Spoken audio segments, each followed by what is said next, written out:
Bonjour. Et Kasparov Vassilya, troisième épisode de cette saga sur les parties consacrées à la carrière de Garry Kasparov où en difficulté, eh bien, il en a réussi à s'en sortir et peut-être même d'ailleurs sa carrière s'est jouée. C'est notamment le cas de la deuxième vidéo que je vous ai proposée. Cette troisième vidéo, c'est la plus ancienne des parties que j'ai choisies, puisque c'est la sixième partie de la demi-finale des candidats de 1983, qui l'opposait à Victor Korchnoi. La partie s'est disputée le 4 décembre 83 à Londres. Et c'est une partie, j'allais dire, qui est importante parce que c'est le contexte et son résultat, plus que le contenu, évidemment, qui a décidé finalement du sort. Alors en effet, dans ce match, qui avait d'ailleurs été reporté parce que la fédération soviétique n'était pas d'accord avec le déroulement des demi-finales de candidats.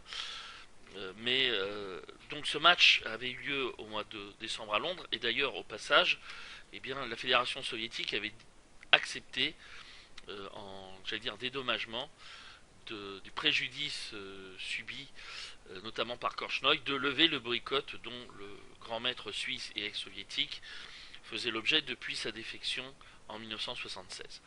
Donc je reviens sur ce match. Nous sommes à la sixième partie, donc les 5 premières se sont déroulées et Korchnoi mène 3 points à 2.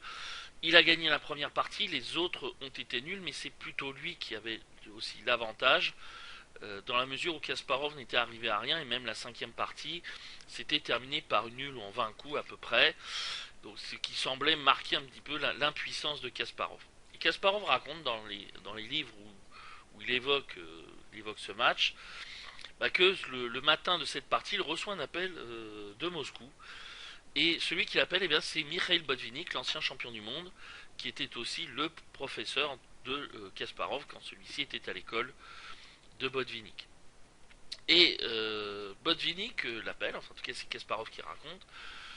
Botvinnik donc l'appelle, on est le matin du côté de Londres, et il lui dit est-ce que vous savez ce qui s'est passé il y a 50 ans? Kasparov se fait appel à sa mémoire et il se dit oui, il y a 50 ans, c'était en 1933, vous disputiez un match contre le grand maître tchèque Saloflor et vous aviez perdu les premières parties, les premières et sixième parties, vous aviez fait match nul en gagnant les huitièmes et neuvièmes, c'était un match en 12 parties.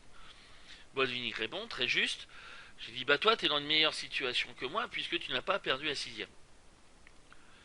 Et Kasparov, un peu décontenancé par j'allais dire la teneur du propos, entend la suite, j'ai dit bon maintenant il faut que tu prennes confiance en toi, que tu te prennes en charge, et tout ira bien.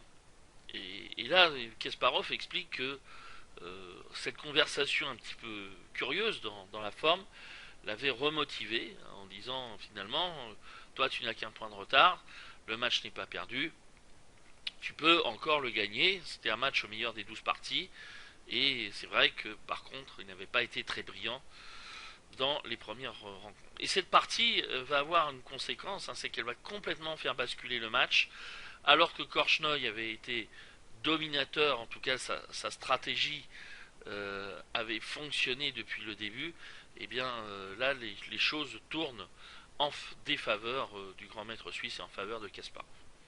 Donc Korchnoi a les pièces blanches et il joue des 4. Kasparov répond des 5, c'est 4, 6, Kaviev 3, c'est 5. Donc Kasparov joue la défense Tarrasch, qui était son ouverture favorite, qu'il a joué jusqu'à ce qu'il se fasse démolir par Karpov lors des premières parties du match de 84, où il avait subi 2 défaites face à Karpov. Des défaites sur cette défense qui étaient plus dues d'ailleurs au passage à,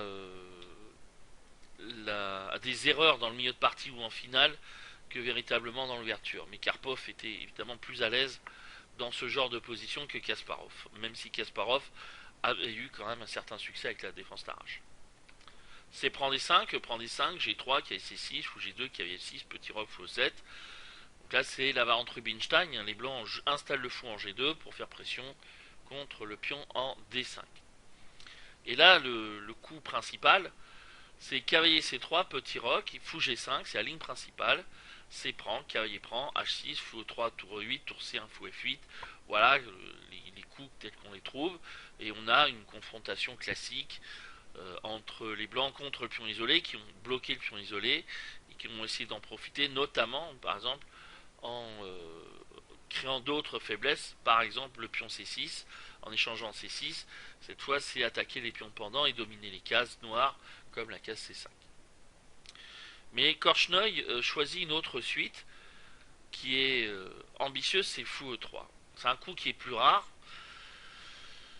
Quelle est l'idée de fou E3? Bon, évidemment, l'idée primaire, c'est prendre C5. Mais les noirs, évidemment, ne vont pas prendre en C5, ils vont pas non plus, ils vont pas laisser prendre C5, ils vont pas prendre en D4, puisque là, les blancs obtiendraient une position similaire à la variante qu'on a vue, mais avec un temps de plus. Hein, c'est le coup fou E3 au lieu de fou G5 et H6.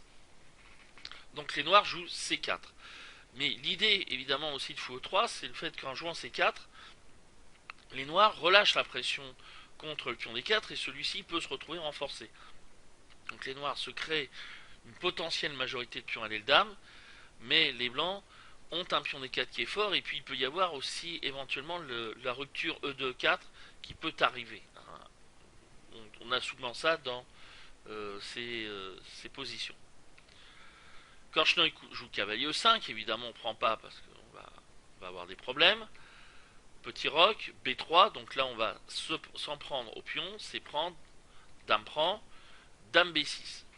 L'idée de dame B6, c'est d'échanger les dames, mais c'est aussi peut-être d'avoir plus de perspectives, par exemple d'ouverture de ligne. Si on échange en B6, eh bien dame prend, vous voyez, apprend, vous voyez que la tour A est développée sans jouer, hein, avec la pression contre le pion A2. Donc ça peut être évidemment une solution intéressante. Mais ce coup en fait est peut-être un petit peu moins bon. Il fallait peut-être jouer soit cavalier A5, soit fou D6 qui a été joué plus tard dans d'autres parties, où les blancs ensuite continuent par F4, et là on peut jouer fou F5 ou cavalier A5, qui sont les coups qui étaient proposés. Après dame B6, eh bien Korchnoi trouve une bonne réplique qui est tour C1. Tour C1, ça menace de prendre en B6 et de prendre en C6, et donc ça réduit aussi à néant presque l'intérêt des noirs. Évidemment là on ne prend pas en D4 parce qu'il y a dame prend B6, mais en tout cas Kasparov soit doit replier la dame, soit il a la métrailleur, mais la métrailleur c'est pas forcément une bonne idée, donc il échange. Mais après apprend, vous voyez que c'est la tour A1 qui est développée sans jouer. On avait parlé d'échange en B6 pour développer la tour A8, et bien là c'est la même chose, sauf qu'il n'y a pas de pion doublé, donc il y a échange en B3. Et Kasparov joue cavalier B4. Il a vite compris qu'il fallait qu'il essaye de jouer actif pour éviter que les blancs ne placent tranquillement leurs pièces pour ensuite mettre la pression.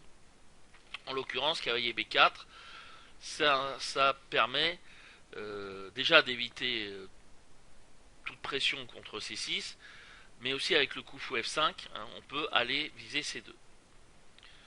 Et là Korchnoi joue cavalier A3. L'idée c'est de jouer cavalier C2, mais en fait ce coup n'est pas le meilleur, et c'est là où peut-être que le match a commencé à tourner. C'est que au lieu de cavalier A3, le meilleur coup c'est cavalier C3. Alors pourquoi cavalier C3? C'est parce que si les noirs avaient joué A6, comme les noirs l'ont fait dans la partie, il y aurait eu cavalier A4. Et là, on vise à la fois C5, mais aussi B6. Et si par exemple on joue fou F5, tour C7, fou D6, tour B7, cavalier C2, tour C1, tour C8, cavalier prend, cavalier B6, cavalier prend, cavalier prend, fou prend, tour B6, fou F5 et E3. Et vous voyez ici une finale avec deux pièces mineures pour la tour, mais il y a aussi pied, tour et pion. J'ai dit deux pièces mineures pour la tour, mais les blancs ont un pion de plus également, et puis l'échange en E5 n'est pas possible, en tout cas peut poser problème à cause du pion D5. Donc par exemple un fou prend D, cavalier D7, il y a tour en C6, fou B7, tour D7, et ça gagne du matériel. Donc là E3, il y a idée fou H3 qui peut être forte. Mais Korchnoi en fait pense qu'il faut contrer A6 en jouant cavalier B5. Sauf que Kasparov joue A6 et que sur cavalier B5, il y a fou F5. Et sur cavalier C7, il y a tour C8. Et là, on constate que le cavalier C7 n'a pas de case de fuite. Et donc, ce sont les blancs qui ont des problèmes pour le sauver. Après cavalier A3, donc Kasparov a joué ça, a joué A6. Korchnoi répond par fou D2. Tour B8. L'idée, c'est de jouer fou F5. Voilà, et de jouer B5. Mais Korchnoi a bien compris que le cavalier B4 était dangereux et il l'échange contre le fou. Et il joue cavalier D3. L'idée, c'est de jouer cavalier C5, de remettre la pression. Par exemple, sur cavalier C5, il peut y avoir la conjonction du cavalier et de la tour contre le pion A6 qui fait que les noirs ne peuvent pas jouer sereinement le pion B7. Alors, ici Kasparov pense qu'il aurait dû échanger et jouer fou F5 qui aurait permis d'égaliser plus facilement. C'est vrai que après B4, après cavalier C5, on joue A5 et ensuite on joue B6 et après B4, eh bien on joue tour C8, tour C3, on échange et on joue tour C8 et on échange les tours et c'est pratiquement nul, quasiment nul, assuré. Mais Kasparov va jouer une séquence de coups qui n'est pas considérée comme la meilleure. Il joue fou D6, qui est un coup qui est pourtant préféré aussi par l'ordinateur. Parce que sans doute les noirs ne peuvent pas espérer beaucoup mieux que la nulle et que fou prend A3 assurer la nulle facilement. Cavalier C2, fou G4. Kasparov joue de manière agressive, mais il va permettre une amélioration légère du placement des blancs, alors que sur fou E6, cavalier E3, tour FC8, B4, la position était similaire à celle qu'on a trouvée dans la partie, mais avec des temps pour les noirs. Là, sur fou G4, il y a roi F1, et Kasparov joue fou F5 et propose la nulle, mais Korchnoi refuse immédiatement l'offre, et il joue cavalier C5.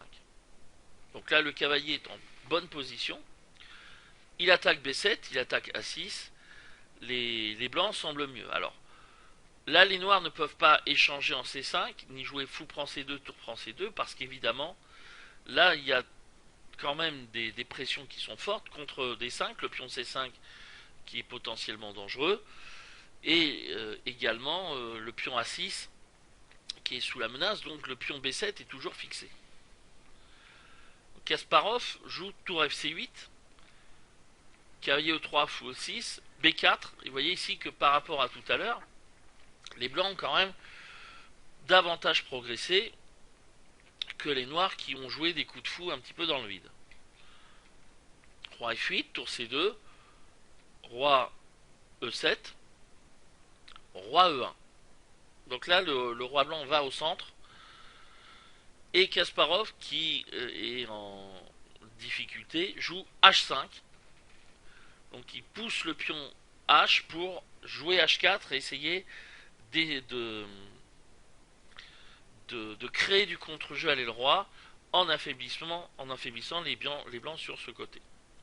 Donc c'est de jouer H4 et cavalier G4. H4 et cavalier G4 qui pourrait créer effectivement un peu de désordre sur l'aile roi. Tour B2, tour C7. Là, Kasparov replace astucieusement ses pièces. Voilà, la défense du pion B7 est confiée à la tour C7 et pas à la tour B8, parce que la tour B8, il va lui donner un autre rôle qu'on va voir. Karpov joue cavalier D3 et il menace de jouer B4, B5. Et cette menace est tellement dangereuse. Pourquoi? Parce qu'il y a des menaces comme B prend A6, B6, de prendre l'espace. Donc là, ça devient difficile. Et Kasparov joue un petit coup, c'est tour A8.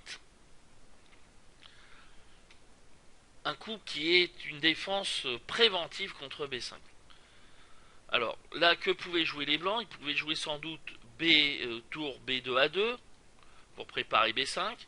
Mais là, on joue tour D8. Et si on joue B5, A prend, tour B2, fou D7, cavalier prend, fou prend. C'était sans doute la meilleure option des, du côté des blancs. La pression, elle est maintenue, avec quand même les pions B qui sont passés, mais qui sont doublés et qui peuvent être faibles.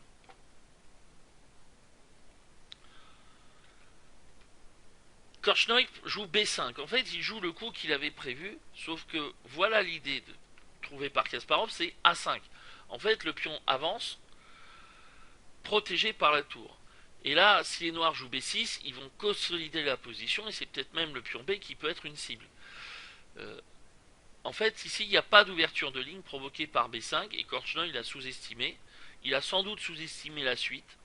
B6, tour C6, tour B5. Sur tour A4, tour A6, tour B5, A prend, tour prend A5, cavalier E4. Là, les noirs arrivent à s'en sortir. Et sur tour B5, A4. Et ici, Korchnoi gagne un pion par cavalier prend D5, cavalier prend, fou prend, tour prend D5, tour prend B6, tour prend H5. Il gagne un pion, mais qu'est-ce qui ne va pas dans la position des blancs? Ce sont les pions passés de l'aile dame, ici et ici, qui sont très dangereux, et notamment le pion A4, qui est en plus soutenu par le fou D6. Et la tour H5, elle n'est pas très bien placée, il faut quand même le dire, pour revenir en défense. Voilà, on ne voit pas trop par quel moyen la tour pourrait aider les autres pièces à défendre. Et Kasparov aurait sans doute dû jouer fou B4 échec, après roi D1 fou C3, attaquant d'ailleurs le pion D4. Mais il décide de jouer un coup qui est normal, c'est tour B3. C'est-à-dire qu'il veut en fait pousser le pion B, tout simplement, soutenir la progression du pion B. On va le mettre en jaune. J'ai dit en jaune. Voilà. Roi D2, B5, H4. Alors, le meilleur coup considéré comme étant tour C1. Ici, parce que après B4, tour B5, A3, roi C2, tour C3, échec, roi B1, le roi blanc a réussi à revenir en défense à l'aile dame. Mais après H4, Kasparov continue par tour C8 et Korchnoi continue, lui, par G4, comme si de rien n'était. Il fonce, littéralement, pour essayer de trouver une percée à l'aile roi, peut-être une percée qui aiderait sa tour à revenir. Là, peut-être le meilleur coup, c'est tour G5 et après G6, H5. On a cette position qui peut donner du contre-jeu. Mais après G4, A3, F4, donc on pousse les pions. Et ici, le coup tour C4 donnait certainement un avantage plus important. Car si on joue E3, par exemple, on joue B4. Et si on joue roi E3, tour C2, tour H8, B4, tour A8, tour C3, et bien ici, les noirs continuent de mettre une énorme pression, avec ce fou D6 quand même qui est toujours très fort, puisqu'il soutient les pions B4 et A3. Mais Kasparov joue tour C8, C3. Korchnoi répond par tour D5, roi E6, tour H5. Et là, Kasparov joue B4. Et là, le meilleur coup peut-être était de jouer tour C4, attaquant D4. Maintenant, en fait, une forme de pression. La ligne peut-être aussi tour prend D3, E prend D3, fou prend F5, 4, roi E2, tour B2, roi F3, tour D6, tour H8. C'est peut-être une autre solution, mais avoir peut-être d'autres suites comme tour F5 également. Bon, c'est toujours compliqué. Mais après B4, Korchnoi ramène sa tour en A5, donc il a trouvé, il a pu ramener sa tour en défense. Et là, c'est difficile pour les noirs de trouver une façon de gagner sans en fait sacrifier. Et Kasparov joue tour prend D3 échec, E prend D3, fou prend F4, roi E2, tour C3. Les pions passés noirs sont dangereux, mais les blancs pour l'instant peuvent les neutraliser avec leur tour, au pluriel. Donc cette finale, elle est égale, car malgré la qualité de moins, les pions passés sont dangereux et qu'en fait, Korchnoi n'a d'autre choix que de sacrifier la qualité pour les rendre, mais aussi les autres pions blancs sont quand même assez faibles. Donc, ce qui fait que les choses sont compliquées. C'est sûr qu'en fait, ce sont les noirs qui ont le plus de chances de gain, mais en fait, les noirs ne peuvent pas espérer grand-chose que le match nul, mais les blancs ne peuvent pas espérer également autre chose. Mais Korchnoi, lui, continue. Voilà. Alors, dès qu'il a repoussé le danger, eh bien, il n'hésite pas, il continue et il joue G5. Il joue G5 alors que s'il avait joué Roi F3, eh bien, il aurait sans doute ici obtenu la nulle. Par exemple, par Fou C1. Roi E4, Roi D6, Tour A6 et il s'aurait fait nul avec par exemple Roi D7, D5, B3. Tour A7, Roi D6, Tour A6, et les blancs de toute façon n'auraient sans doute pas pu faire mieux que nul. Encore une fois, là, il y aurait eu B2 qui menaçait, A2, B2 d'ailleurs, qui menaçait. Donc Korchnoi joue pour le gain. Voilà, dès qu'il a une chance, dès qu'il a une possibilité, eh bien, il a toujours été ainsi. Fou C1, H5, B3. Donc là, le pion H... le pion H peut être stoppé, évidemment, H6, il y a G prend, fou prend H6. Mais ici, Korchnoi sacrifie, rend la qualité. B2, mais B2. Donc là, le pion avance, tour A6, Roi F5, tour B6, évidemment. Alors attention, l'échec sur tour A5, Roi F4, tour B5. On joue tour C2, échec. Et en fait, ici, pourquoi ça gagne pour les noirs? Parce que le pion B2 est sauvegardé par la tour. Et que le roi le roi blanc, eh bien, il est confiné là, sur la première rangée. Donc, et en fait, ce qui va se passer, c'est que les noirs vont faire la radia des pions sans que les blancs puissent empêcher les noirs de le faire. Donc c'est pour ça qu'après fou F5, il y a tour B6, tour C2 échec, roi E3, roi prend G5, D5. Donc il pousse le pion. Roi prend H5, roi D4. Donc là, le roi soutient la progression. G5. Donc là, les noirs, à leur tour, poussent les pions. Ils ont un pion de plus. Tour B8. Donc là, Korchnoi place sa tour assez loin pour pouvoir éventuellement donner des échecs. G4, D6 et tour C6. Kasparov continue de jouer pour le gain. Dans cette position, il a un pion de plus, il est vrai, voilà. Et il a deux pions passés, les blancs aussi, mais ce sont des pions doublés. Mais c'est pas suffisant normalement pour pouvoir l'emporter. Et là, ici, Korchnoi joue roi E5. Alors pourquoi pas roi D5? Eh bien en fait, parce qu'après tour C8, les noirs en fait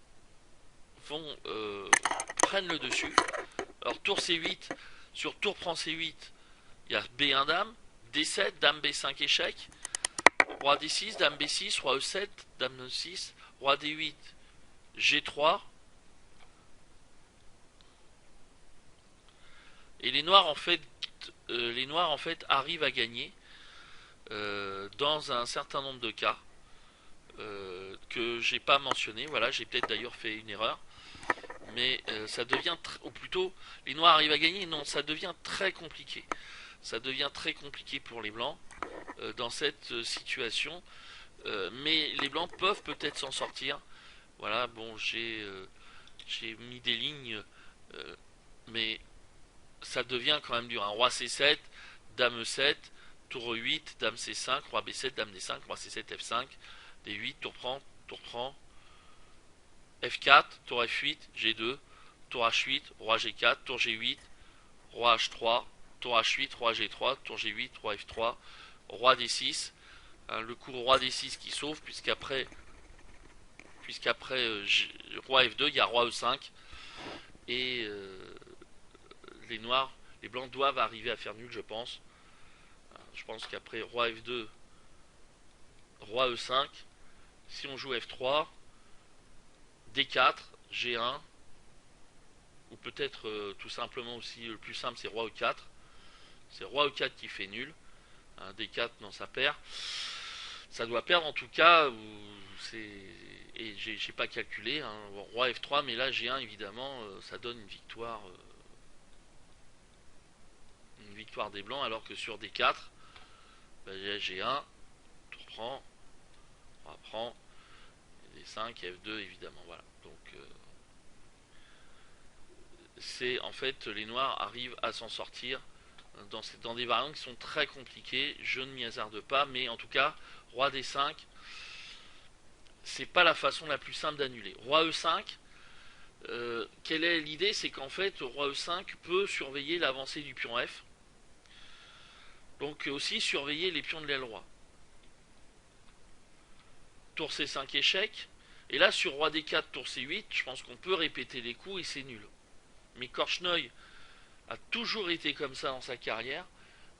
Il va chercher à gagner, il va chercher à déstabiliser son adversaire, parfois justement en jouant des finales de manière un petit peu bizarre. Alors que c'est un joueur qui était un excellent finaliste, mais qui avait cette habitude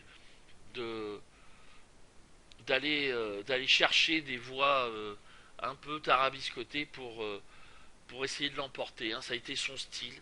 Son style, voilà comment gagner, bah, c'est sortir également des sentiers battus, sortir des choses à peu près normales, en essayant de pousser l'adversaire à la faute. C'était ça le style de Korchnoi quand même à un bon moment. Après roi F6, les choses deviennent plus compliquées. G3, tour prend B2, tour D5, roi prend F7, tour prend D6, tour D2, roi G4. Alors là où les blancs évidemment doivent faire attention, c'est que le pion G est beaucoup plus avancé que le pion D. Donc D4, alors sur roi E7, tour D4, roi E6, roi F4, et là, en fait, ça va coûter la tour, hein, parce que le roi blanc ne peut pas harceler la tour, et il va y avoir roi F3 et G2 qui va coûter la tour en D2. Donc il faut jouer D4 pour donner moins d'espace à la tour. Roi F5, hein, sur roi F4, roi E7, tour G6, tour G2, et si on joue roi F3, eh bien c'est nul. Tour prend G3, par exemple sur tour prend G3, il y a D5. Et en fait le roi noir ne peut pas rattraper le pion. Donc ça va se terminer par la nulle.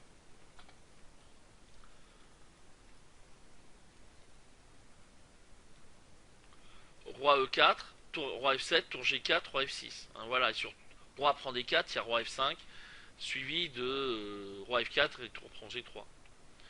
Donc Kasparov joue roi F5, vous voyez qu'il faut aussi être technique. L'avantage de roi F5, c'est que bon, on ramène le roi vers le centre qui surveille le pion D, mais ça permet aussi à la tour de pouvoir arriver sur la colonne G. Roi E7, tour D5, alors pourquoi pas tour G6? On revient à tour G2. Et on l'a vu, sur tour G2 et sur roi F4, D5 fait nul.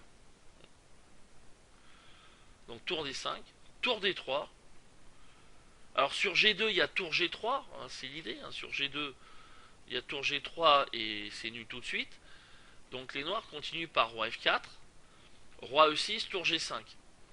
Donc nous sommes au 62e coup de la partie et là, c'est le tournant de la partie, le tournant du match. Jusque-là, Korchnoi avait bien défendu cette finale de tour, mais il se trompe et il commet une erreur. Il pousse le pion en D5 alors qu'il fallait jouer tour D1. Pourquoi tour D1? Parce qu'en fait la tour surveillait la progression du pion. Si on jouait G2, tour G1, roi E4, D5, eh bien ça rejoint encore une fois sur une ligne qu'on avait vue. Le roi noir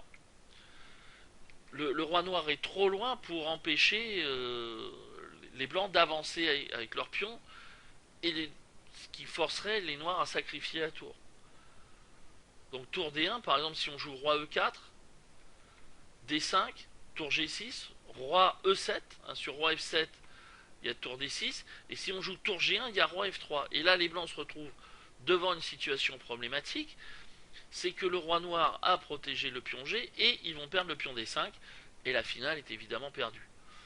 Donc il faut jouer roi E7 pour empêcher tour D6, roi E5, D6, tour G7, roi F8, tour D7, tour D3, roi F4, tour D4, roi E3, tour G4, voilà la tour passe derrière, et après tour F3, tour G6. Alors, là on ne peut pas sacrifier en D6, sur G2, tour F6, roi E2, tour G6, ça fait nul, et donc les noirs, les blancs s'en sortent. Tour D1 était le coup qui fait nul, mais Korchnoi joue D5, et en fait D5, qui est un coup naturel parce qu'on pousse le pion, et ça paraît fort, en fait, c'est une erreur parce que le pion en D5 devient faible alors qu'en D4, il ne pouvait pas être attaqué par le roi et la tour simultanément. Il y a tour G6, alors est-ce que Korchnoi ne s'est pas trompé avec G2, tour D4, roi E3, tour D1, qui là effectivement parvient à faire nul, encore une fois pour les mêmes raisons qu'on a vues, il a peut-être raté tour G6, roi E7, G2. Et là, vous voyez où est le problème?